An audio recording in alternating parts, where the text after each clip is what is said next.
10वी-12वी पदवीनंतर पुढे काय? वैद्यकीय क्षेत्रात हवंय उज्ज्वल भविष्य आणि 100% रोजगार. मग निवडा केपी पॅरामेडिकल इन्स्टिट्यूट. प्रगत तंत्रज्ञान, दर्जेदार शिक्षण आणि कौशल्यपूर्ण प्रशिक्षण एकाच ठिकाणी. हो, आम्ही घेतो तुमच्या कौशल्य विकासाची जबाबदारी आणि हे आमचे विद्यार्थी सरकारी, खासगी हॉस्पिटल आणि नामांकित लॅबमध्ये कार्यरत. आजच प्रवेश घ्या. KP paramedical institute. शिक्षण, कौशल्य आणि रोजगारांचं विश्वसनीय नाव. नमस्कार, मी सुद्धा महाराष्ट्र खबर न्यूज मध्ये आपल्या सगळ्यांचं स्वागत.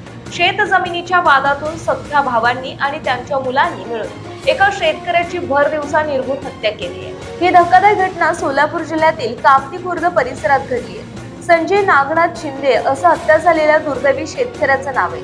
काल 12 जून रोजी सकाळी संजय शिंदे हे नेहमीप्रमाणे आपल्या दुचाकीवरून शेतात गेले होते, पण तिथे आधीच दबा धरून बसलेल्या सख्ख्या भावांनी आणि पुत्यांनी त्यांच्यावर तलवारीने जीवघेणा हल्ला केला.